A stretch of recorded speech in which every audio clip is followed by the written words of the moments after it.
पर उतरी है।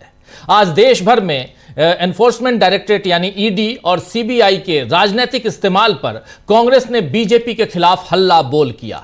आप जानते हैं कि कल राउज एवेन्यू कोर्ट ने नेशनल हेराल्ड मामले में ईडी की चार्जशीट पर सुनवाई से साफ इनकार कर दिया, जिससे बीजेपी को बड़ा झटका लगा है, क्योंकि पिछले 12 सालों से बीजेपी इस मामले के आधार पर राहुल गांधी और सोनिया गांधी को भ्रष्टाचारी साबित करने की कोशिश में है। हालांकि रस्सी जल गई पर बल नहीं गया, क्योंकि बीजेपी अब भी कह रही है कि बात खत्म नहीं हुई है, लेकिन हकीकत तो यह है कि बात अब तक जो है वो मोदी और शाह के इस्तीफे तक पहुंच चुकी है। यानी बात मोदी और शाह, अमित शाह के इस्तीफे तक पहुंच चुकी है।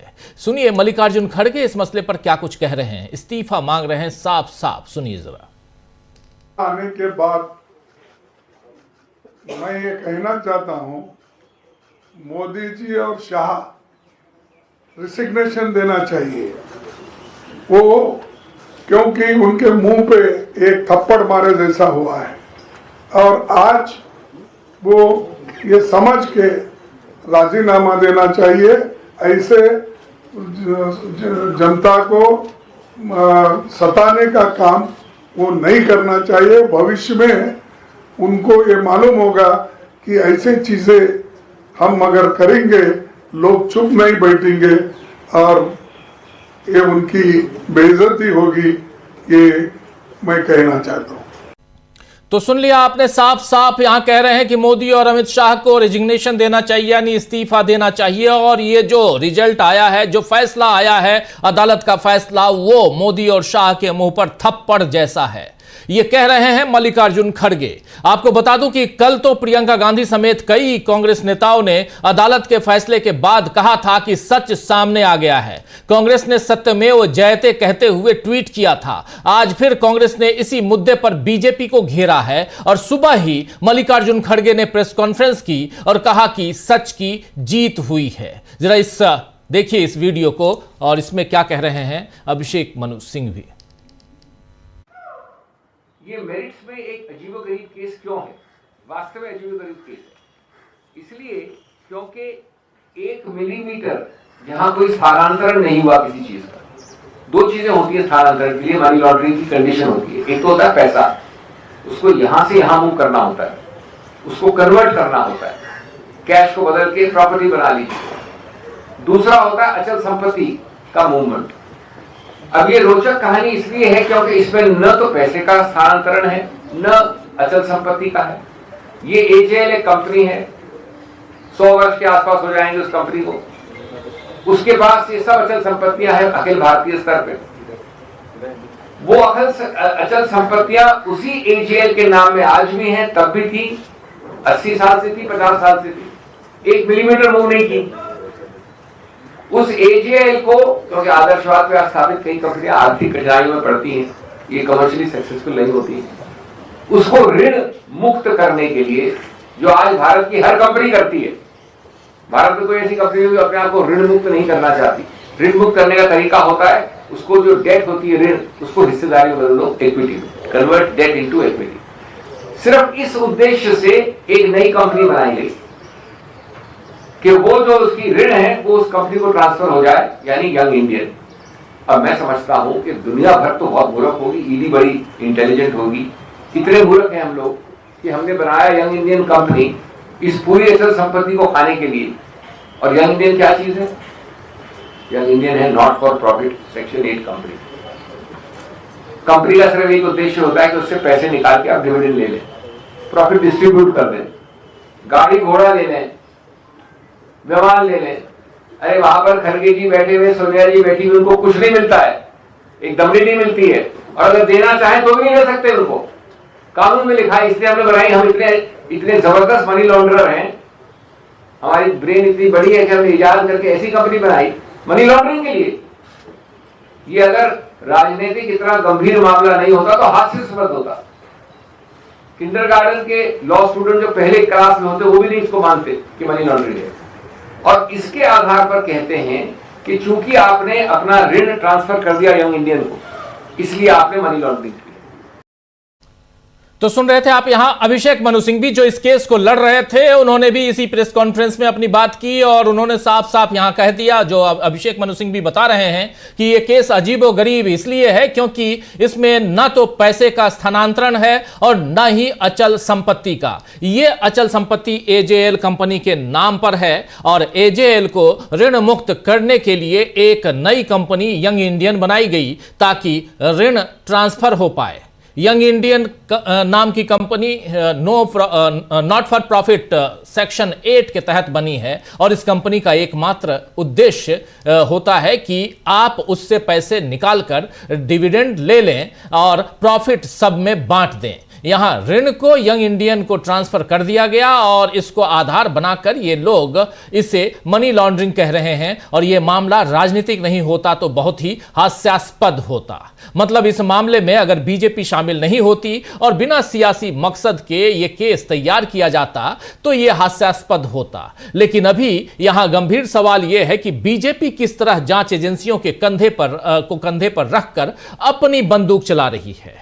यानी जांच बंदूक रखने के लिए जांच एजेंसियों को सामने खड़ा करो, उनके कंधे पर बंदूक रखो और फिर इधर से ट्रिगर दबा दो। सामने विपक्षी नेता, चाहे सोनिया गांधी हो या राहुल गांधी हो या और कोई नेता हो, विपक्ष के नेता, आपने देखा कि पिछले 10 साल में कैसे ईडी का दुरुपयोग किया गया है। दुरुपयोग शब्द इसलिए कह रहा हूं क्योंकि बहुत सारे केसेस ऐसे आए हैं जिसमें आगे क्या हुआ वो आप लोगों ने देख लिया है। इसलिए और ये एक अलग मसला है लेकिन बहुत इंपॉर्टेंट मसला है। लेकिन इसी प्रेस कॉन्फ्रेंस में अभी आपने सुना था अभिषेक मनु सिंघवी से पहले मल्लिकार्जुन खड़गे को, एक बाइट और मल्लिकार्जुन खड़गे का सुनाना चाहता हूं, क्या कह रहे हैं जरा सुन लीजिए। जो आज उनके सिंपथाइजर नहीं है, ऐसे 50 लोगों को ऐसे ईडी का केस डालकर सता है और अपना पॉलिटिकली उसको उपयोग करने के लिए कई उन्होंने ये ईडी और मनी लॉन्ड्रिंग का केस डाल के उन्होंने कई एमपीज को अपने तरफ लिया, कई राज्यसभा मेंबर्स को लिया, कई जगह सरकारें बनाई। ये सारी चीजें वो किए हैं और आज फैसला न्याय के सत्यमेव जयते हमारा एक स्लोगन, उसके तहत आज ये आया है। तो ये जजमेंट को हम वेलकम करते हैं। तो सुन लिया आपने, इस जजमेंट को वेलकम कर रहे हैं। ये मामला कल का और ईडी का मामला आज सुबह प्रेस कॉन्फ्रेंस की थी कांग्रेस पार्टी ने और सोनिया गांधी और राहुल गांधी यहां पर नहीं झुके, लेकिन पिछले 11 सालों में कई नेता झुके हैं, कई दल टूटे हैं क्योंकि बीजेपी को उनसे अपनी मर्जी के काम कराने थे। लिहाजा ईडी और सीबीआई के जोर से ये काम कराए गए। मल्लिकार्जुन खड़गे ने इसी पर अब मोदी और शाह को रुक जाने की चेतावनी दी है क्योंकि जनता सब समझ रही है। चुनाव आते ही दल बदल के जो खेल बीजेपी करवाती है और भ्रष्ट नेताओं को साथ लेकर उन पर मामले खत्म करवा देती है, ऐसी बीजेपी वॉशिंग मशीन की चर्चा भी मोदी शासन में खूब हुई है। आप याद कीजिए वो चक्की पीसिंग वाला जो डायलॉग था, याद है ना आपको, जो कह रहे थे और किसके लिए कह रहे थे। बात हो रही थी मध्य प्रदेश में पहुंचे और नेता थे अजीत पवार साहब, चक्की पीसिंग उनके लिए कहा जा रहा था। आज अजीत पवार साहब के साथ सरकार में बीजेपी है। तो ये सब कुछ होता रहा, एक वॉशिंग मशीन ऐसी जहां पे यानी आपके ऊपर भ्रष्टाचार के आरोप हैं, आपके ऊपर ईडी सीबीआई का शिकंजा है, लेकिन फिर भी अगर आपने बीजेपी ज्वाइन कर ली तो सारे केस यानी सारे पाप धुल गए, गंगा में आपने नहा लिया ऐसी। और उसके बाद वहां से बिल्कुल सफेद होकर निकलते हैं इस वॉशिंग मशीन से, ये बात सब लोग कहते हैं। लेकिन नेशनल हेराल्ड मामले में इस खेल को उजागर कर दिया गया है और इसको उजागर किया कोर्ट के उस फैसले ने। कांग्रेस सांसदों ने आज संसद परिसर में भी इस खेल पर विरोध जताया है, विरोध दर्ज किया है। कांग्रेस ने एक पोस्ट किया, इसके बाद उस पोस्ट में क्या कुछ कांग्रेस ने लिखा है जरा ये आपके सामने रख रहा हूं, देखिए। सत्यमेव जयते, नेशनल हेराल्ड मामले में ईडी की चार्जशीट पर न्यायालय ने संज्ञान लेने से मना कर दिया है। यह बीजेपी की कई साल से चली आ रही राजनीतिक साजिश की करारी हार है। मोदी सरकार सरकारी एजेंसियों का इस्तेमाल कर विपक्ष का हौसला तोड़ने की कोशिश करती आई है, जिसे अब बर्दाश्त नहीं किया जाएगा। आज विपक्ष के सांसदों ने बीजेपी की इस साजिश के खिलाफ संसद परिसर में विरोध प्रदर्शन किया। ये बात यहां कांग्रेस पार्टी लिख रही है। वहीं मोदी शासन में जेल भेजे जा चुके शिवसेना सांसद संजय राउत ने भी कहा है कि वो अदालत के फैसले का स्वागत करते हैं। जरा देखिए। दाखिल किया था ईडी, हमारे बारे में क्या वही हो गया ना। आपके ऊपर भी इसी तरीके से केस जो है वो लगाया गया था और उसके बाद आपको भी जो है बरी कर दिया गया। कैसे देख रहे हैं कांग्रेस के इस केस को? देखिए, ईडी सीबीआई का जिस तरह से राजनीतिक विरोधियों को दबाने के लिए जो इस्तेमाल हो रहा है गलत है। मैं उस न्यायालय का बहुत आभारी हूँ। Thank you. तो सुन रहे थे आप यहां साफ साफ संजय राउत, चूंकि ये भी जेल जा चुके हैं, इनके ऊपर भी केस और ईडी के शिकंजे में ये भी फंसे थे, लेकिन उसके बाद क्या कुछ हुआ वो आप जानते हैं। आज बाहर हैं। ऐसा एक मामला नहीं है, कई सारे मामले हैं। विपक्ष के कई और नेताओं का भी यही कहना है दोस्तों कि बीजेपी का असली चेहरा अब उजागर हो गया है, दिख गया है। वैसे कांग्रेस ने आज दिल्ली समेत देश के तमाम राज्यों में बीजेपी के खिलाफ सड़क पर उतरकर विरोध प्रदर्शन किया। कई प्रदेश कांग्रेस अध्यक्षों और कार्यालयों को पुलिस हिरासत में लिया गया, कार्यकर्ताओं को माफी चाहूंगा, पुलिस हिरासत में लिया गया। बीजेपी अपना दमन चक्र जितना तेज करेगी, मोदी और अमित शाह की मुसीबत उतनी ही तेजी से बढ़ेगी, यह भी दिखाई दे रहा है। इधर राहुल गांधी और नरेंद्र मोदी दोनों विदेश में हैं। मोदी जहां बतौर पीएम सम्मान हासिल कर रहे हैं, तो वहीं राहुल गांधी का क्रेज भी दिखाई दे रहा है।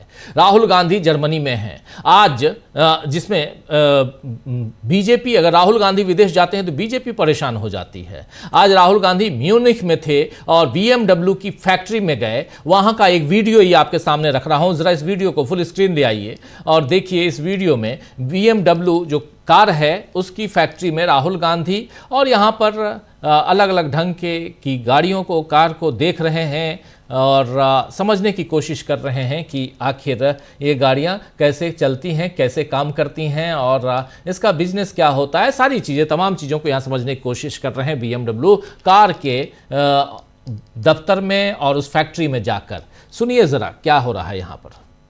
I went and saw the BMW factory. Fantastic experience, and I was particularly excited to see that they've got a 450cc bike that TVS has made with them. So I think that's going to do well. Good to see that Indian flag is flying there.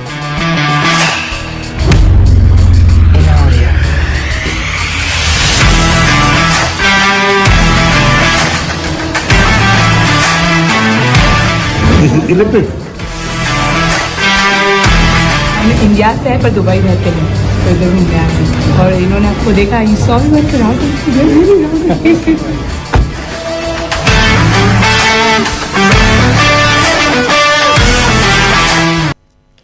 तो दोस्तों, राहुल गांधी की राजनीति से लेकर मशीनों तक की समझ युवाओं को आकर्षित करती है। बीजेपी इस बात पर भी राहुल गांधी से चिढ़ जाती है। खैर, गांधी नाम से और गांधी परिवार से बीजेपी की नफरत हाल के दिनों में फिर जाहिर हुई है और उसमें मनरेगा अब VB यानी विकसित भारत जी राम जी होने जा रहा है। और इस वक्त जब हम ये चर्चा कर रहे हैं, न्यूज पॉइंट कर रहे हैं, आपके सामने तमाम खबरों को ला रहे हैं, तो उधर संसद में इस पर चर्चा चल रही है और शाम 6 बजे से चर्चा की शुरुआत हुई है। यह भी देखिए, जो संसद शाम 6 बजे खत्म हो जानी चाहिए थी कल तक के लिए, उस संसद में शाम 6 बजे से इस पर चर्चा, जी राम जी पर चर्चा की शुरुआत हुई है और देर रात तक हो सकता है कि 2 बजे 3 बजे तक इस पर बहस हो और किसी भी हाल में इसे पास करवाना है, क्योंकि आज 17 तारीख बीत रही है और 18 और 19 2 ही दिन है और 3-4 महत्वपूर्ण बिल मोदी सरकार के हिसाब से उसे पास करवाना जरूरी मान रही है सरकार। तो इसमें से एक ये भी है, क्योंकि नाम महात्मा गांधी का खत्म करना है धीरे धीरे। पहले इंदिरा गांधी का नाम हटाया, जवाहरलाल नेहरू का नाम हटाया, राजीव गांधी का नाम हटाया, अब महात्मा गांधी का नाम हटाया जा रहा है। ये इस देश की जनता जो बीजेपी को वोट देती है उसको सोचना चाहिए कि क्या करना है, क्या नहीं करना है। लेकिन बहुत महत्वपूर्ण मसला है इन सब के बीच, इस पे हम चर्चा करेंगे। इन सब के बीच जब एक तरफ राहुल गांधी म्यूनिख में, जर्मनी में हैं, तो दूसरी तरफ नरेंद्र मोदी इथियोपिया में आज थे, वहां के पार्लियामेंट में भाषण दे रहे थे और उन्होंने कहा जैसे इथियोपिया को लोग शेर से जानते हैं, वैसे ही हमारे यहां गुजरात में शेर है। गए तो थे हिंदुस्तान से, भारत में शेर कह सकते थे, लेकिन गुजरात में शेर कहा। चलिए, नरेंद्र मोदी की समझ अपनी अपनी।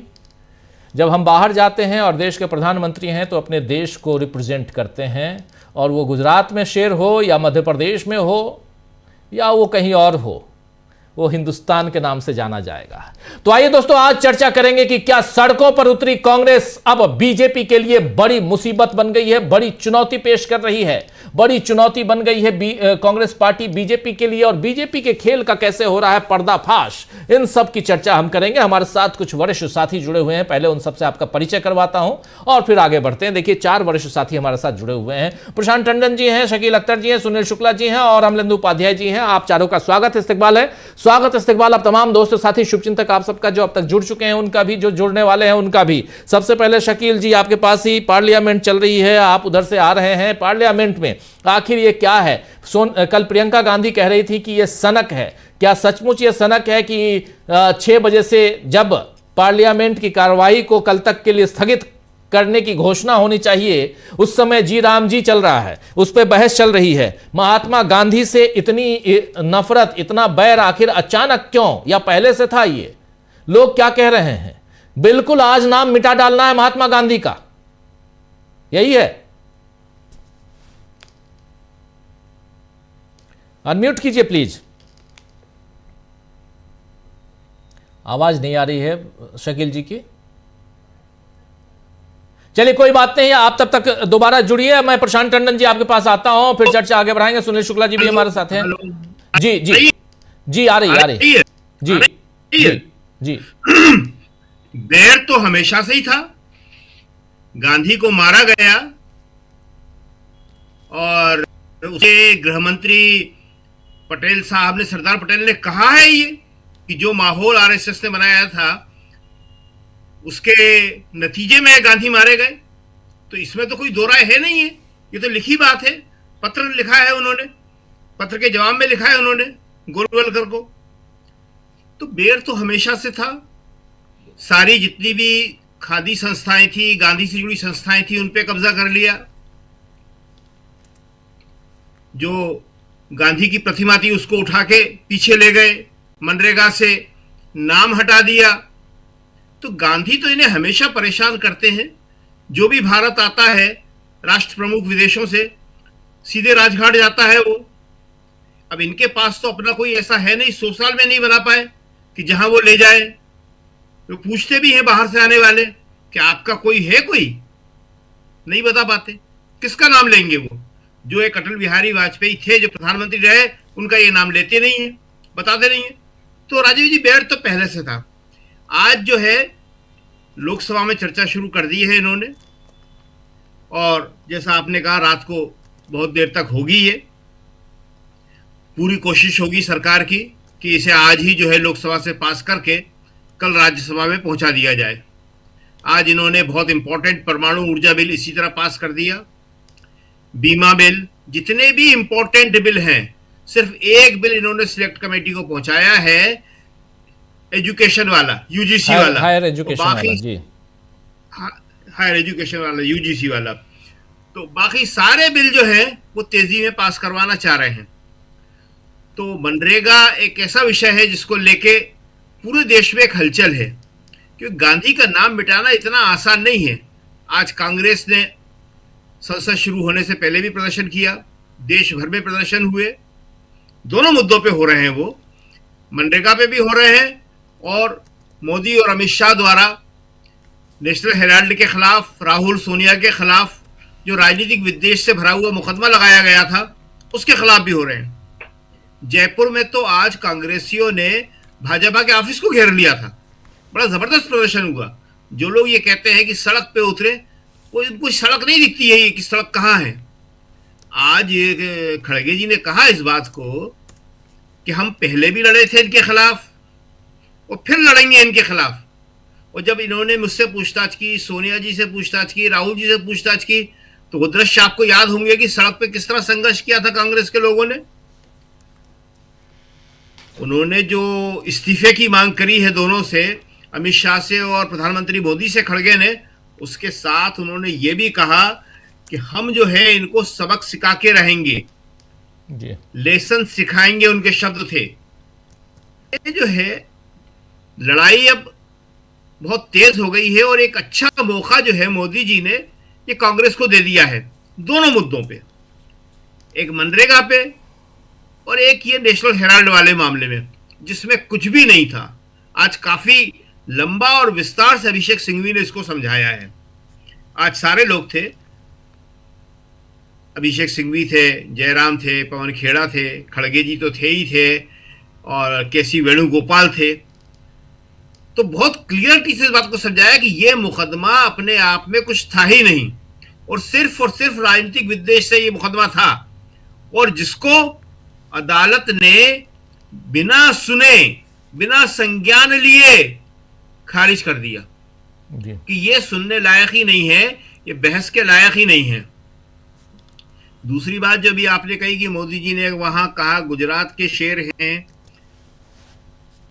अब ये इसके बाद ये गुजरात को ये सारी चर्चाएं शुरू हो गई हैं। अब कॉमनवेल्थ गेम आपको मालूम है, दिल्ली में पूरा इंफ्रास्ट्रक्चर है, यहाँ एशियाड भी हो चुके हैं, यहाँ कॉमनवेल्थ भी हो चुके हैं, तमाम स्टेडियम कांग्रेस ने यहाँ बनवाए हैं, इंदिरा गांधी ने बनवाए थे जब पहला एशियाड यहाँ पे हुआ था। पहला एशियाड तो खैर 50s में हुआ था, दूसरा एशियाड कॉमनवेल्थ के लिए अब उसको अहमदाबाद ले गए हैं 80s में जी 82, अब इसको अहमदाबाद ले गए हैं।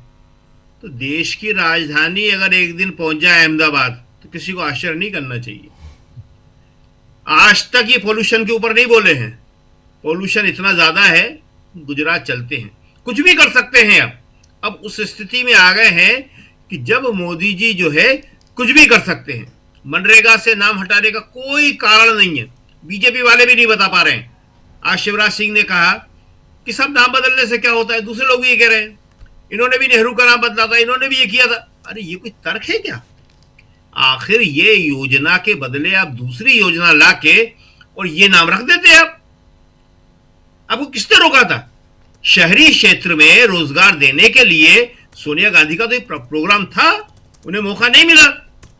नहीं तो मनरेगा की तरह वो शहरों में भी एक ऐसी योजना लाने वाली थी, शहरों का भी कायाकल्प हो जाता, लेकिन टाइम नहीं मिला। तो ये मोदी जी दूसरा प्रोग्राम ला सकते थे, वो नहीं लाए ये मोदी जी। तो कांग्रेस जो है इन दोनों मुद्दों पे लंबी लड़ाई लड़ेगी। कांग्रेस के लिए दोनों बहुत अच्छे मुद्दे हैं।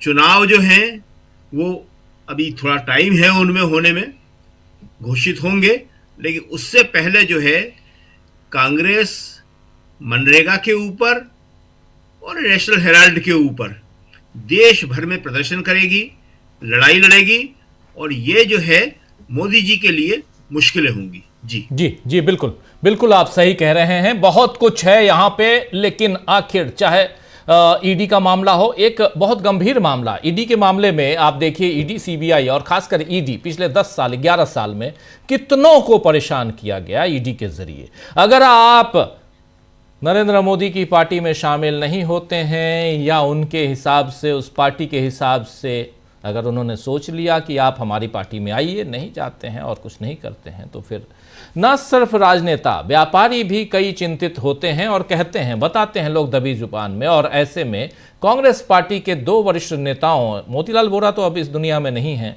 लेकिन खासकर राहुल गांधी को 55-56 घंटे और सोनिया गांधी को 8-9 घंटे तक इंट्रोगेट करना, और वो भी ईडी के जरिए। सोनिया गांधी उस समय बीमार भी थी। प्रशांत टंडन जी, आपको अच्छे से पता होगा, याद होगा कि जो और रात दिन टेलीविजन पे, उससे ज़्यादा अंदर बैठा के जो चल रहा है वो तो अलग, लेकिन पूरी दुनिया को ये गोदी मीडिया जिस ढंग से बता रहा था, दिखा रहा था, वो अलग।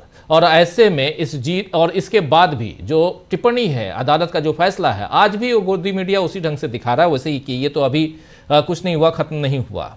चलिए, लेकिन सवाल ये उठता है कि क्या यहाँ से जो आज मल्लिकार्जुन खड़गे ने साफ साफ कहा है, एक बात उन्होंने रिजिग्नेशन की डिमांड की नरेंद्र मोदी से और अमित शाह से। मल्लिकार्जुन खड़गे इतना हार्ड नहीं बोलते हैं जितना हार्ड उन्होंने आज की प्रेस कॉन्फ्रेंस में बोला है। रिजिग्नेशन के साथ साथ थप्पड़ जैसे शब्द का इस्तेमाल किया है।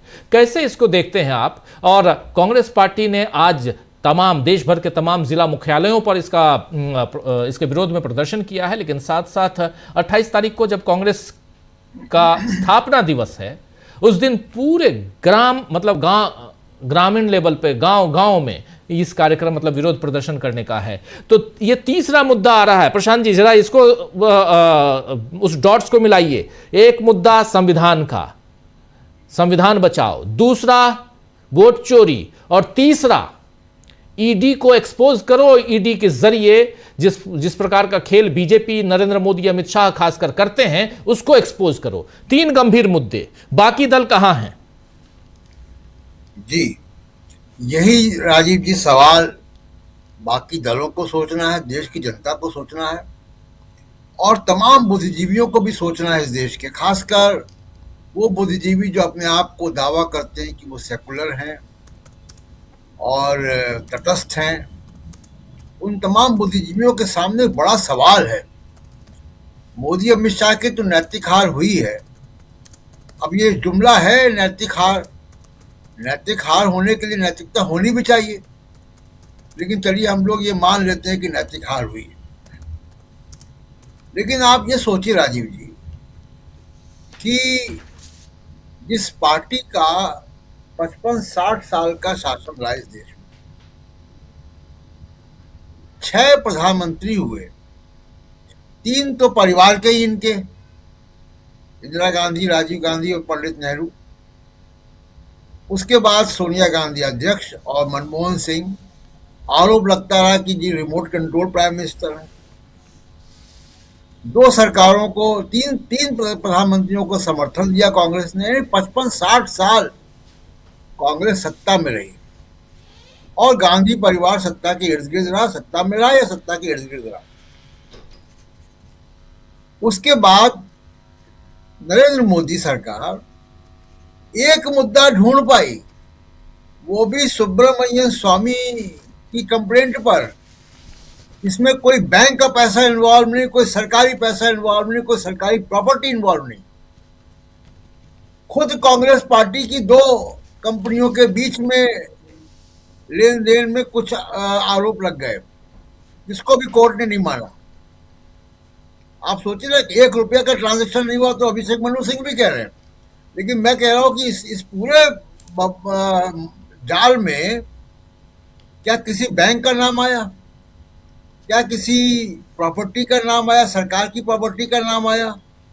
क्या किसी सरकारी फंड को इधर उधर करने का काम नहीं आया? तो आप सोचिए कि इस पूरे 60 साल में कितनी नीतियां बनी। बैंकों का राष्ट्रीयकरण हुआ, ओपन स्काई पॉलिसी आई, नई कंपनियां आई, मोबाइल आए, तमाम दुनिया भर के ब्रांड्स आए, हजारों हवाई जहाज खरीदे गए, कितना सेना का सामान खरीदा गया, टैंक खरीदे गए, तोप खरीदी गई। बोफोर्स का एक मामला उठा था, लेकिन वो तो कुछ नहीं निकला, उसमें भी कोई प्रधानमंत्री नहीं साबित कर पाया अभी तक।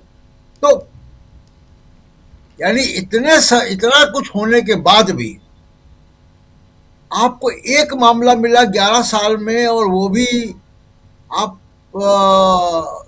कोर्ट से काले पुतवा के लौट आए। ये देश की जनता को सोचना है राजीव जी। हम सब पब्लिक लाइफ में हैं और जानते हैं कि कोई व्यक्ति नगर पालिका का अध्यक्ष भी बन जाए 5 साल के लिए, उसकी भी इमारतें खड़ी हो जाती हैं आज की तारीख में। वो भी चलता है बड़ी बड़ी गाड़ियों में। आप सोचिए कि गांधी परिवार के पास ये एक नहीं ढूंढ पाए, कितने नए शहर बन गए, गुड़गांव, नोएडा जैसे, सब कांग्रेस के राज में बने। और उसके बाद भी अगर आपको एक मामला मिलता है, वो भी उन्हीं की पार्टी के अखबार का, उसी की कंपनियों का कोई आरोप लगा के आप लाते, जिसमें कि ना बैंक इन्वॉल्व, ना सरकारी पैसा इन्वॉल्व, ना सरकारी जमीन इन्वॉल्व। ये इस देश के मोदी अमित शाह को नहीं सोचना है, ये इस देश के तमाम बुद्धिजीवियों, देश की जनता को सोचना है। और इन सब के बावजूद, इतने आरोप लगने के बावजूद, अभी आप बता रहे हैं वॉशिंग मशीन, एक बार सीबीआई जाती है, वॉशिंग मशीन में घुस जाते हैं। जी। तो राहुल गांधी तो नहीं गए, मेंबर पार्लियामेंट से हटा दिया गया। 55 घंटे पूछताछ हुई, सोनिया गांधी से 8-9 घंटे पूछताछ हुई, खड़गे जी से पूछताछ हुई। इन लोगों ने अपने तेवर बरकरार रखे, केवल सरेंडर की बात नहीं है, तेवर बरकरार रखे। चाहे चुनाव आयोग का मामला हो, चाहे वो सरकार के तमाम मामले हो, चाहे पार्लियामेंट हो, पार्लियामेंट के बाहर हो। और अभी भी 5 जगह सरकारें हैं, 3 जगह अपनी सरकार है, 2 जगह सरकार में शामिल है। इतने बुरे हाल में भी तो केवल एक आपको करप्शन का चार्ज मिला, वो भी सुब्रमण्यम स्वामी का पैदा किया हुआ कहानी, जिसमें सुब्रमण्यम स्वामी को उन्होंने अपनी मेंबर ऑफ पार्लियामेंट कर लिया, मोदी जी कहानी सुना के सिक्योरिटी कर ली, लुटियंस जोन में बंगला कर लिया। तो ये इस देश के तमाम लोगों को सोचना है कि क्या इस देश की राजनीति में ऐसा मिसाल है कोई। बहुत साफ तरीके से मैं कह रहा हूं कि ये सोचना है लोगों को।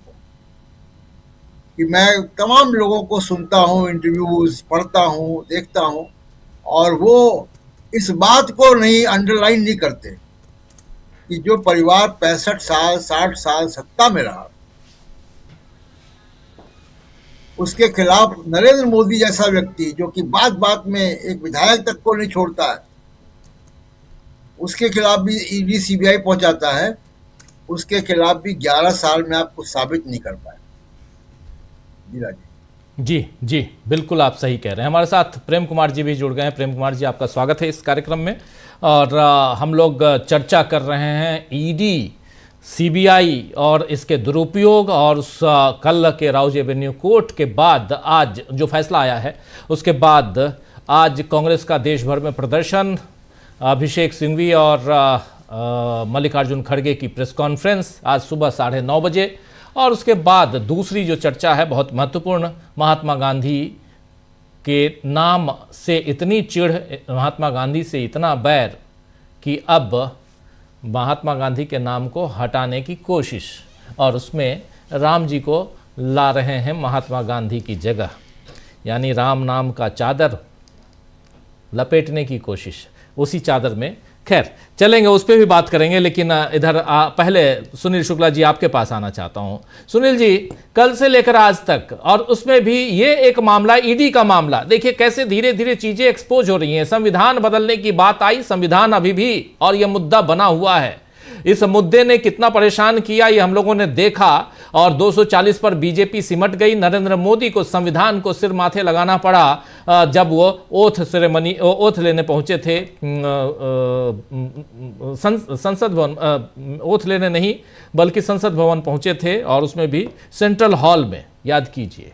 लेकिन दूसरी तरफ वोट चोरी का एक मसला अभी है ही, और उस पर बुरी तरह घिरी हुई है मोदी सरकार और चुनाव आयोग। और तीसरा गंभीर मुद्दा जिसमें अदालत ने एक्सपोज कर दिया है कि कैसे आप किसी प्राइवेट केस को सामने लाकर उसका राजनीतिक इस्तेमाल कर रहे थे। आप कैसे देखते हैं इसको, और इससे विपक्ष कितना मजबूत दिखाई देता है या कमजोर दिखाई देता है? मजबूत कमजोर न भी दिखाई दे तो यहां से विपक्ष कहां दिखाई देता है, कांग्रेस पार्टी कहां दिखाई देती है? धन्यवाद राजीव जी। अगर विपक्ष सड़क पर उतर आता है, लोगों के बीच जाता है, उन मुद्दों पर जिन मुद्दों को लेकर के वह सरकार को चुनौती दे रहा होता है, उसको लेकर के वह लोगों के बीच में विमर्श पैदा करता है, तो कैसे कमजोर हो जाएगा? वो तो पूरी मजबूती के साथ लोगों के बीच में है। जो भारतीय जनता पार्टी सरकार की काम करने का तरीका रहा, उसमें तो यही रहा कि विपक्ष शांत रहे, उनके दबाव में शांत रहे, केंद्रीय एजेंसियों के दबाव में शांत रहे, नहीं शांत होने पर उसमें टूट फूट हो जाए, उनके विपक्षियों के नेता इनकी पार्टी में शामिल हो जाए, चाहे उन भ्रष्टाचार के आरोपी हो चाहे कुछ भी हो, विपक्षियों में एकता न होने पावे। भारतीय जनता पार्टी तो पिछले 12 वर्षों से ही कर रही है। कभी भी उसने यह इजाजत तो दी नहीं कि जो राजनीतिक काम है, जो विपक्षी दलों की राजनीतिक गतिविधियां हैं, उसका भी संचालन कर लें वो, और उसको तरह तरह से प्रभावित करती है। केंद्रीय एजेंसियों का दुरुपयोग है, इसके अलावा बैकडोर से कि आप उनको कोई चंदा न मिलने पावे। जो विपक्षी दलों को चंदा देगा उन कंपनियों के खिलाफ कार्रवाई करने लगते हैं। इन तमाम दबावों के बावजूद भारतीय जनता पार्टी के खिलाफ कांग्रेस ने विरोध के अपने माहौल को कभी छोड़ा। और ये जो नेशनल हेराल्ड का इशू था, नेशनल हेराल्ड के इस मसले को लेकर के पूरे देश में मुझे तो अभी भारतीय जनता पार्टी के समर्थकों को छोड़ करके कोई तटस्थ व्यक्ति ये कहते हुए तो नहीं मिला कि नहीं बहुत बड़ा भ्रष्टाचार हुआ है, ये जो कांग्रेस के नेता है बहुत बेईमान है। ये बात सबको समझ में आ रही थी कि अगर कांग्रेस ने एक संस्था को बचाने के लिए कोई पैसा दिया है और वह उस पैसे से उसका कोई आर्थिक लाभ इन नेताओं को या उस संस्था को नहीं मिली है तो किस बात का भ्रष्टाचार हो जाएगा।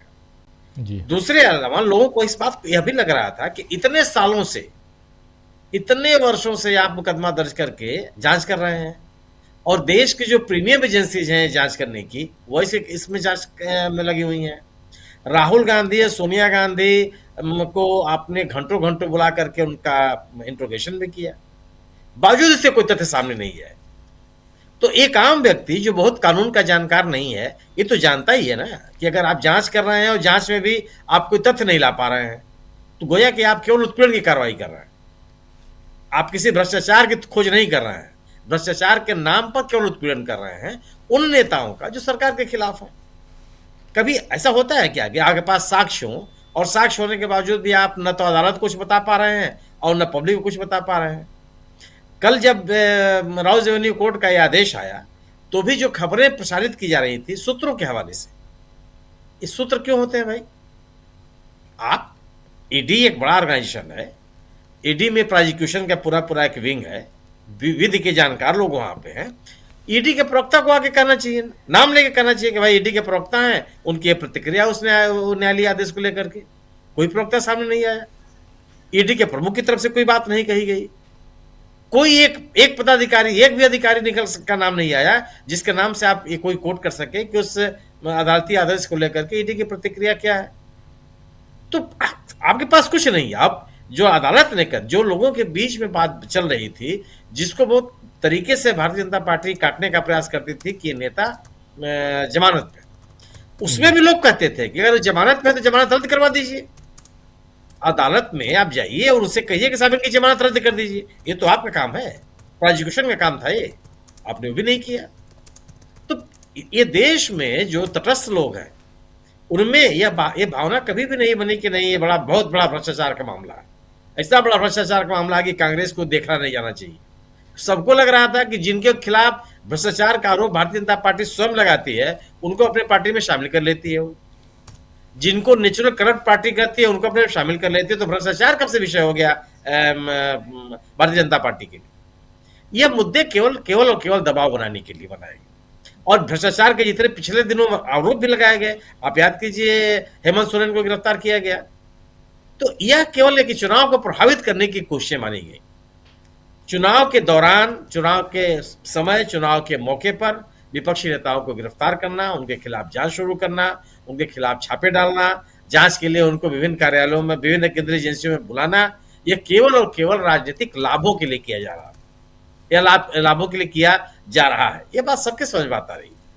कांग्रेस अदालती आदेश के बाद कांग्रेस हालांकि इस मुद्दे पर कभी चुप नहीं रही। कांग्रेस ने कभी भी नेशनल हेराल्ड के मामले को लेकर के अपने आप को बैकफुट पर नहीं रखा, बड़ी मजबूती के साथ अपनी बात करती रही है, लोगों के बीच ही बात करती रही है। और हर जांच के बाद राहुल गांधी ने कितनी बार बयान दिए, उन्होंने कहा कि जांच के पूछताछ के दौरान अधिकारी कहते थे कि मुझे पता है कि इसमें कुछ नहीं है लेकिन हमारे ऊपर दबाव है। ये तो राहुल गांधी का बयान है, इसका खंडन भी किसी ने नहीं किया कि नहीं, कभी नहीं कहा कि हमारे खिलाफ बहुत बड़े सबूत है।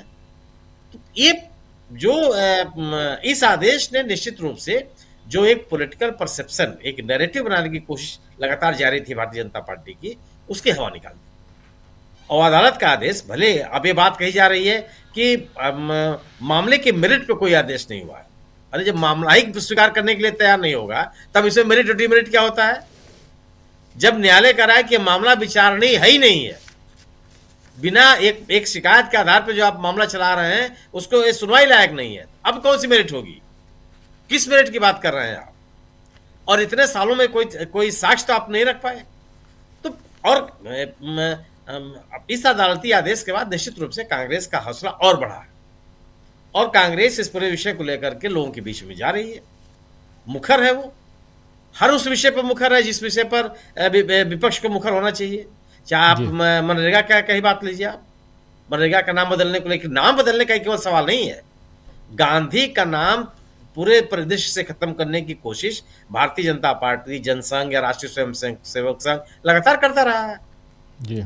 ये इनके सामने भारतीय जनता पार्टी के सामने कई बार मजबूरी होती है कि वो महात्मा गांधी को पूरी तरह से खारिज नहीं कर सकते, चुनावी राजनीति भी है, लेकिन कभी उन्होंने खुले मन से स्वीकार किया हो, उनके आदर्शों को अंगीकार किया हो, उनको वो सम्मान दिया हो जो एक राष्ट्रपिता को मिलना चाहिए।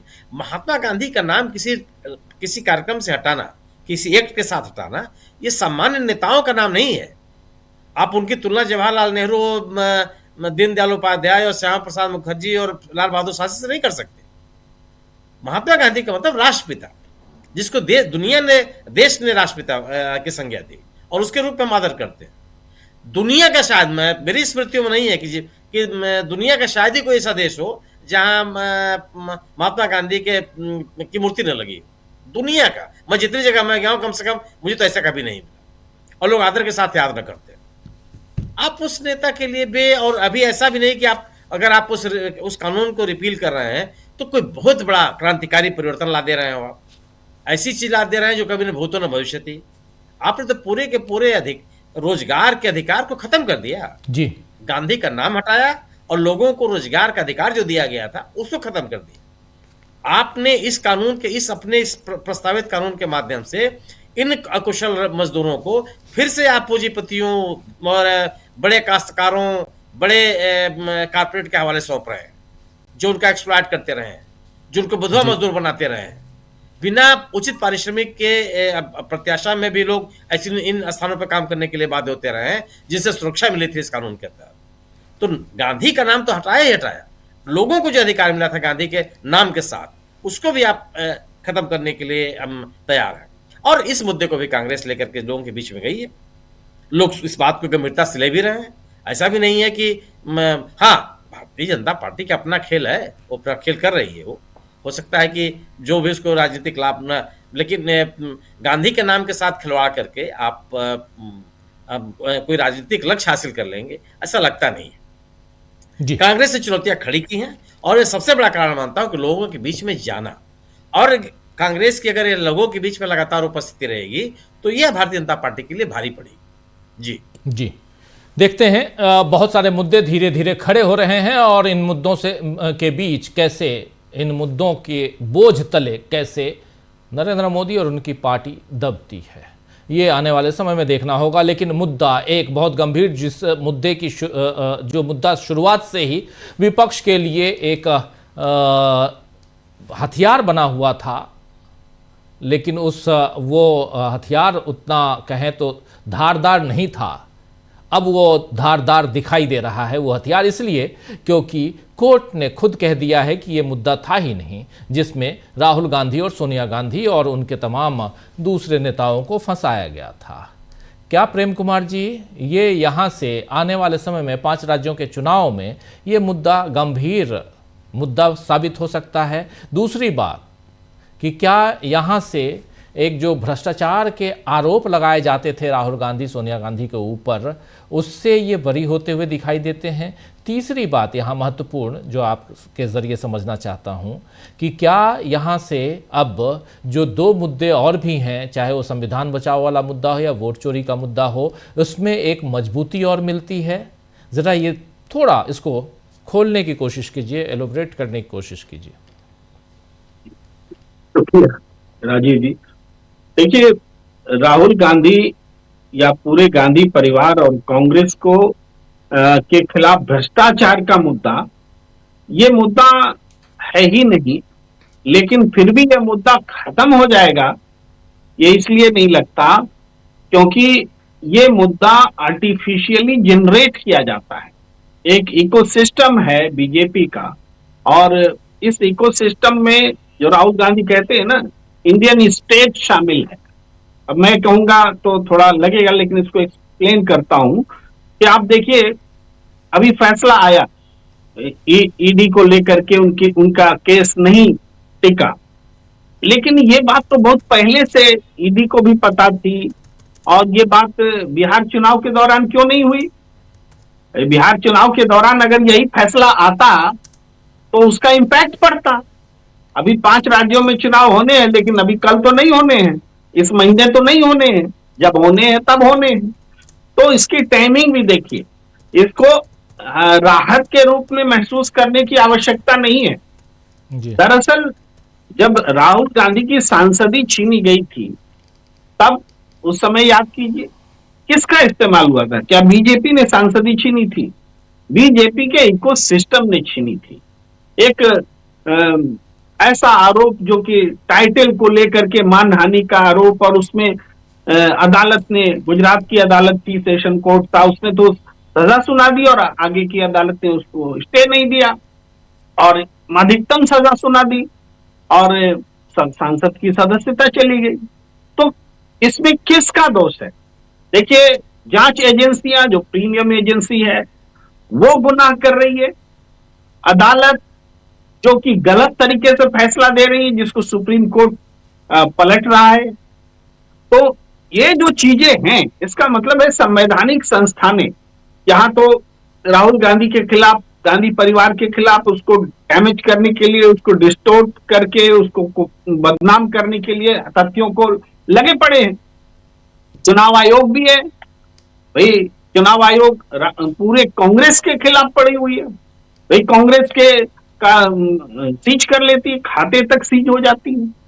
और पूरे सिस्टम की बात मैं कर रहा हूं, सिर्फ चुनाव आयोग नहीं, सारे संवैधानिक संस्थानें जो मिल करके कांग्रेस का खाता तक सीज कर देती है। उसके बाद आप देखेंगे कि कांग्रेस खड़ी नहीं रहे इसमें बीजेपी के समांतर, कैसे वो हारे, इसके लिए पूरे संसाधन सौंप दिए जाते हैं। भले किसी प्रदेश में कांग्रेस को 2-4 सीटें आने वाली रहती है, लेकिन ये इनको लगता है कि वो 2-4 सीटें भी नहीं आने देना है, उस हिसाब से एडमिनिस्ट्रेशन को झोंक दिया जाता है। तो ये जो आपने लिखा है ना, बीजेपी के खेल का पर्दाफाश, वास्तव में अब ये जो खेल है जिसको हम समझाने का प्रयास बहुत लंबे समय से करते रहे हैं, वो अब खुल करके उसका पर्दाफाश हो रहा है। और एक प्रीमियम एजेंसी कोर्ट के सामने लाचार और बेबस दिख रही है, और कोर्ट कह रहा है कि आपके पास में कोई राइट ही नहीं है केस चलाने का, पीएमएलए तो बनता ही नहीं था। उसके बाद आपकी अपनी कोई इन्वेस्टिगेशन नहीं है, किसी दूसरी एजेंसी ने इन्वेस्टिगेट करके आपको कोई सुपुर्द नहीं किया है कि आप जांच कीजिए, और आप एक शिकायत के आधार पर चले आए मुंह उठा करके। किस अगर ये जानकारी भाई हमको आपको है कि ईडी नहीं कर सकती, तो ईडी को क्या इसकी जानकारी नहीं है? ईडी को बेशक है। तब आप याद कीजिए राहुल गांधी के उस बयान को, जब ईडी ने उनके साथ 55 घंटे पूछताछ की थी, और तब उन्होंने कभी उसी का जिक्र करते हुए बताया था कि मैं ईडी के पास गया था सुनवाई के लिए, तो मैंने कहा था मैं आपके बुलाने पर नहीं आया, मैं अपनी मर्जी से आया। क्यों आया हूं? ये देखने के लिए कि वो कौन लोग हैं जो लोकतंत्र को कुचल। तो राहुल गांधी देख लिया कौन लोग हैं लोकतंत्र को कुचल रहे हैं, लेकिन अदालत के सामने वो प्रमाणित हो गया कि वास्तव में जो राहुल गांधी कह रहे थे कि लोकतंत्र को कुचला जा रहा है, वो यही लोग थे, इन्हीं के माध्यम से कुचला जा रहा है। वो बातें साबित हुई। तो इसलिए बीजेपी का जो खेल है, वो खेल क्या है? गांधी परिवार को डैमेज करना, गांधी नाम को डैमेज करना। इसमें महात्मा गांधी भी है। एक महात्मा गांधी से गांधी परिवार का रिश्ता कोई तोड़ सकता है क्या? इंदिरा गांधी को गांधी सर ने, महात्मा गांधी ने दिया, कन्यादान किया, बेटी माना। अब यह रिश्ता क्या कोई तोड़ सकता है? अब राजीव गांधी ने पंचायत व्यवस्था को मजबूत किया, गांधी के आदर्शों को वहां पर लेकर गए। तो उसी से जुड़ी हुई बात है कि आज महात्मा गांधी का नाम मनरेगा से हटाया जा रहा है। अरे जिनके विजन पर एक कार्यक्रम, दुनिया का सबसे लोकप्रिय कार्यक्रम, सबसे ज्यादा रोजगार देने वाला कार्यक्रम, जिसने आर्थिक मंदी में देश की रक्षा की हो, ऐसा कार्यक्रम, उस कार्यक्रम को गांधी का विजन जो है उस विजन पर आप अटैक कर रहे हैं और बोल रही थी राम जी के नाम से आप उनको रिप्लेस करना चाहते हैं। अच्छा, राम जी के नाम से आप नरेंद्र मोदी स्टेडियम रिप्लेस कर दीजिए ना, जिसको कि आपने सरदार वल्लभ भाई पटेल के नाम पे था, उसको छीना है। राम जी के नाम, कल को आप हिंदुस्तान के करेंसी में भी आप महात्मा गांधी का नाम हटा देंगे, बोलेंगे लक्ष्मी जी के नाम पर हम रिप्लेस करना चाहते हैं। तो राम जी और लक्ष्मी जी खाली गांधी जी के खिलाफ में क्या देश हमारे ईश्वर हुए हैं? गांधी जी से लड़ने के लिए हैं क्या राम जी और लक्ष्मी जी? तो ये सीधे तौर पर राम जी और लक्ष्मी जी या जो भी आने वाले समय में भगवान का नाम लेकर के ये गांधी परिवार पर हमला करेंगे, वो वास्तव में अपनी राजनीतिक रोटी सेकने के लिए, राजनीतिक विद्वेष को, उसके मकसद को पूरा करने के लिए ईश्वर का सहारा ले रहे हैं और इससे ज्यादा कुछ नहीं है। तो ये जो बात है, ये बहुत खतरनाक स्थिति है। आज दरअसल इनकी हिम्मत क्यों बढ़ रही है? इसलिए बढ़ रही है कि आज कांग्रेस जो लड़ाई लड़ रही है, उस लड़ाई का रेजोनेंस और अधिक जो होने की जरूरत है, उसमें एक कमी है। आज जनता, जो जाहिर बात है जनता एक दिन में आंदोलित नहीं होती, समय लगता है। किसी समय यहां पर भी नहीं थे जहां हम आज देख रहे हैं अपोजिशन को, कांग्रेस पार्टी को बहुत पीछे थी, कोई सुनना नहीं चाहता था उनके झूठ के सामने, और आज उनके झूठ को लोग समझ रहे, आज उनके झूठ को अदालत पकड़ रही, आज प्रीमियम एजेंसी एक्सपोज हो रही है। यहां तक कांग्रेस ने अपनी कुर्बानी दे करके, संघर्ष करके, अपना संगठन तोड़वा करके, अपने सांसद बिकवा करके, अपने नेताओं की खरीद फरोख्त मैंने करवा करके, मतलब हुआ, उनकी मौजूदगी में हुआ, उनके चाहते हुए भी वो रुका नहीं। वो सारी चीजें झेलते हुए, उन सारी चीजों को झेलते हुए कांग्रेस आज इस स्थिति में पहुंची है कि आज बीजेपी के खेल का पर्दा फाश हो रहा है। ये ओवरऑल हमें लगता है कि ये ऐसा है जहां से आप कह सकते हैं लॉन्च पैड जो बोलते हैं, जहां से एक अलग गियर में गाड़ी चलती है या टेक ऑफ होती है, हवाई जहाज का उदाहरण लीजिए, जिस किसी का भी उदाहरण लीजिए, उस जगह से है जहां से लड़ाई एकदम अलग अंदाज में उड़ते हुए तेज गति से अब कांग्रेस उस लड़ाई को लीड करेगी, ऐसा माहौल बनता दिख रहा है। जी, एक माहौल बनता हुआ दिख रहा है इस वक्त। उधर संसद में, लोकसभा में इसी बिल पर, यानी जी राम जी बिल पर बहस चल रही है और सब सत्ता पक्ष विपक्ष के तमाम नेता इस पर अपने अपने विचार रख रहे हैं। उधर भी चलेंगे, लेकिन उससे पहले अमलेंदु जी आपके पास आना चाहता हूं। कैसे आप देखते हैं, क्या एक ये गंभीर मुद्दा ईडी वाला मामला फिर से एक कहना कि आग में घी डालकर जब आग को और भड़काते हैं, उस ढंग से हो गया है? आग तो लगी थी, एक तरफ वोट चोरी की आग, दूसरी तरफ संविधान बचाओ, जिस संविधान को बदलने की कोशिश लगातार, और उन सब के बीच ईडी यानी ऐसे जो सरकारी संस्थाएं हैं उनका दुरुपयोग करना, और उसमें अब अदालत ने एक मुहर लगा दी है। कैसे देखा जाए, क्या एक गंभीर मुद्दा सामने है, विपक्ष की झोली में डाल दिया गया है? राजीव जी, विपक्ष की झोली में मुद्दा डाल दिया गया है, या कहिए कि अदालत ने यह मुद्दा जो है विपक्ष की झोली में डाल दिया है। दोनों ही बातें कही जा सकती हैं। और ये भी कहा जा सकता है कि अब अभी तक तो जो था वो सबसे बड़ी अदालत जो थी, सर्वोच्च अदालत, सुप्रीम कोर्ट, ईडी के मामलों में उससे फटकार पड़ती थी, और अब राजीव जी छोटी अदालतें हैं वो भी अब ईडी के मामले में फटकार लगा रही। तो ये एक तरीके से देखा जाए तो मोदी शाह की बहुत बड़ी बेइज्जती के तौर पर भी राजीव जी इसको देखा जा सकता है। एक्स सीजीआई जस्टिस गवाई जो थे उन्होंने तो ईडी को काफी ज्यादा फटकारा था, और ये तक कह दिया था कि आप यहाँ चले आते हैं, आप अदालतों को अपनी राजनीतिक लड़ाई का केंद्र मत बनाइए, अदालतों में आप लोग चले आते हैं। तो वो तो राजीव जी सीजीआई की टिप्पणी थी, वो कर चुके थे सीजीआई की टिप्पणी इस तरीके की। अब अगर राउज एवेन्यू कोर्ट से भी ये मामला खारिज हो जाता है, और खारिज किस आधार पर होता है कि इसमें आपने तो कोई एफआईआर भी दर्ज नहीं की, अरे भाई बिना एफआईआर के आप जो है कोई मुकदमा चला देंगे? अगर दफा 302 में राजीव जी कोई मुकदमा कायम नहीं होगा तो कत्ल के आरोप में किसी को फांसी हो जाएगी क्या? बड़ी सामान्य सी समझ है। मतलब जो कह रहे थे अभिषेक मनु सिंह भी कि भाई ये हमारे लॉ के स्टूडेंट्स हैं, अगर पॉलिटिकल मामला नहीं होता तो वो पहले उस स्तर पर ही जो था वो खारिज हो जाता और उस पर बड़ी हंसी होती इसकी कि ये आप मामला लेकर पहुंच कैसे गए, कि आपने एफआईआर भी कोई दर्ज नहीं की, आपके पास कोई सबूत भी नहीं है, आपने कोई जांच भी नहीं की उस शिकायत पर, और एक प्राइवेट शिकायत पे आप लेकर चले आए। तो ये राजीव जी एक तरह से देखा जाए तो ये इस अदालत के फैसले ने ये साबित किया कि विपक्ष जो आरोप लगा रहा था कि ईडी और सीबीआई ऐसी संस्थाएं जो हैं इनके जरिए विपक्ष को प्रताड़ित करने और राजनीतिक हित में इनको इस्तेमाल किया जाता है, उन आरोपों की पुष्टि एक बार हो गई है।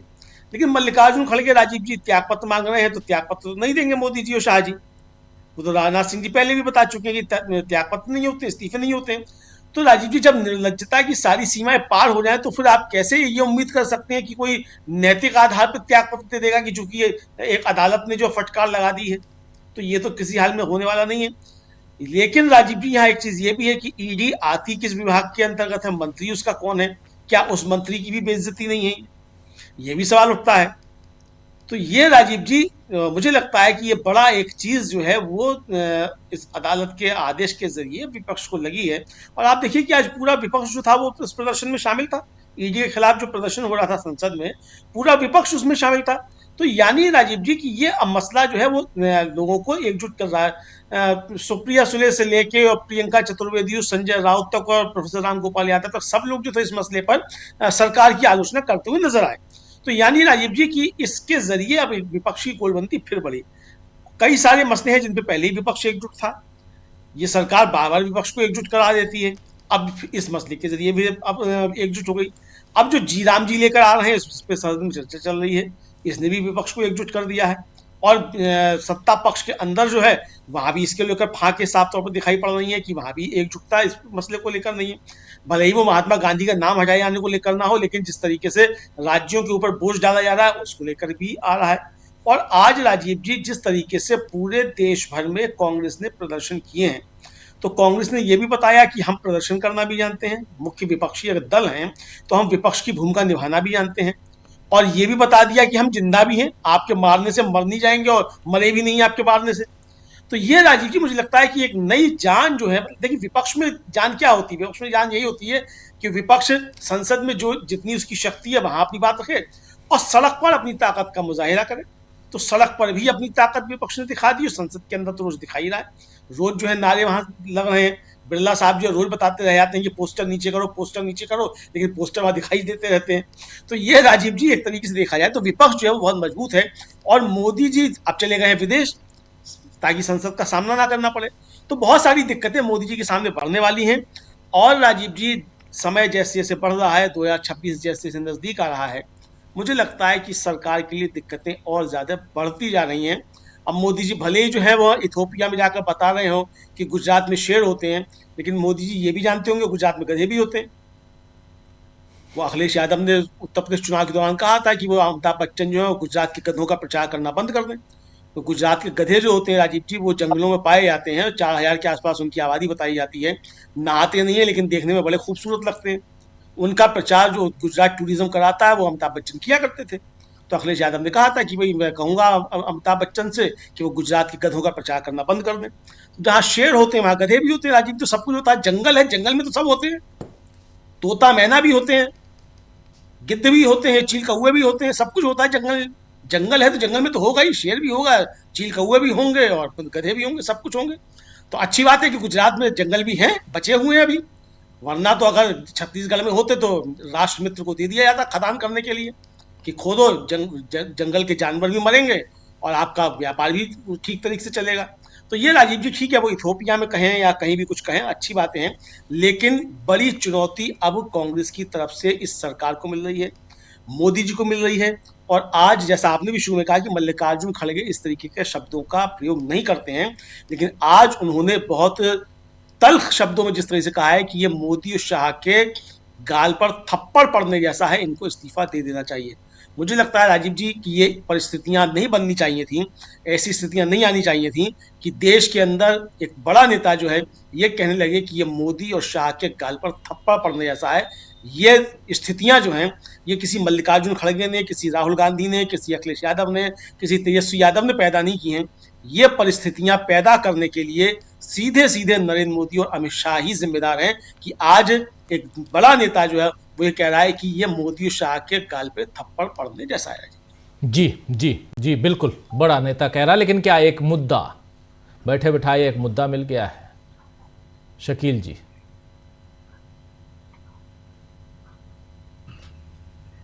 अभी बता रहे थे गुजरात में क्या क्या होता है, और उन्होंने खुद बताया कि शेर होता है तो इतना ही ख्याल कर लेते गांधी जी भी गुजरात के ही थे, वो कहीं बाहर से नहीं आए थे। नहीं किया उन्होंने ख्याल। लेकिन आप एक बात देखिए राजीव जी कि ये जो है मुख्यतः निशाना किसको बना रहे हैं? ये मुख्यतः निशाना जो बना रहे हैं ये आजादी की लड़ाई को बना रहे हैं।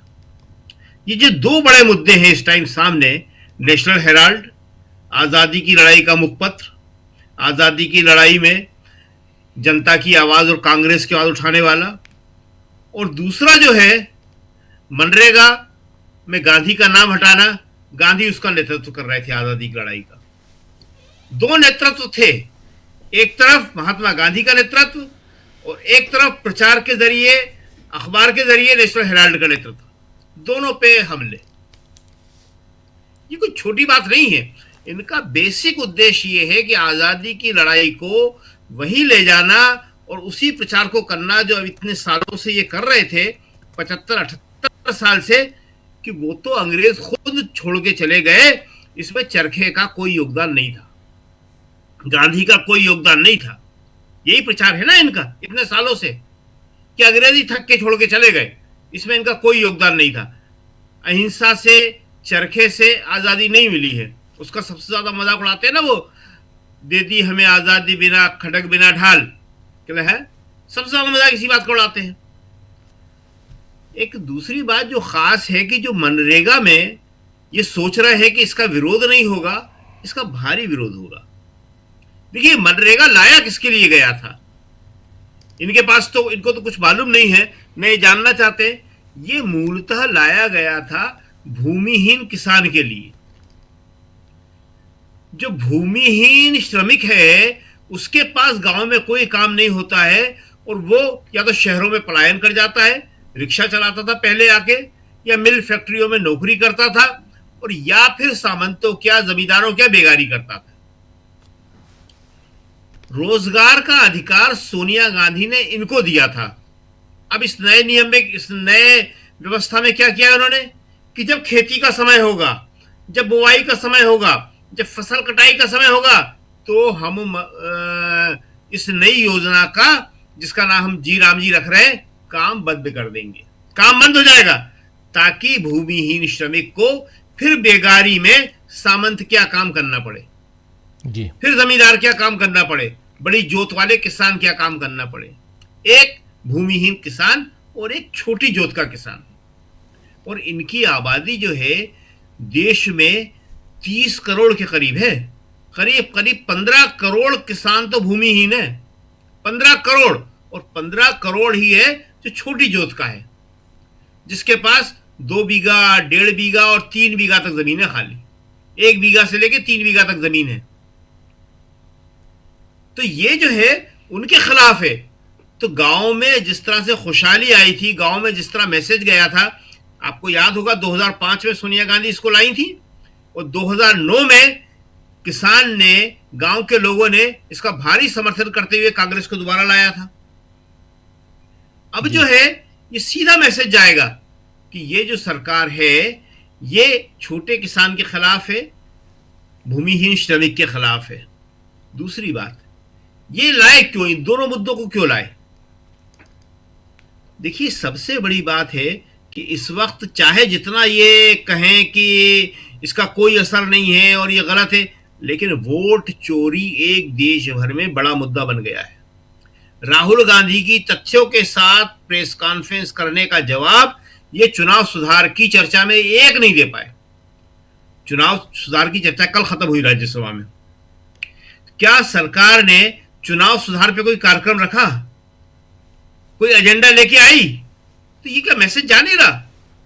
चुनाव सुधार पे आप चर्चा लाए थे, चुनाव सुधार आपने क्या करा? बात तो वहीं के वहीं है कि जो राहुल गांधी मांग रहे थे एसआईआर पर चर्चा, एसआईआर ही सही साबित हुआ कि एसआईआर में जो है गड़बड़ियां हो रही हैं, वोट चोरी हो रही है। तो ये वोट चोरी से लोगों का ध्यान हटे तो महात्मा गांधी को हटाने की बात कर लो आप।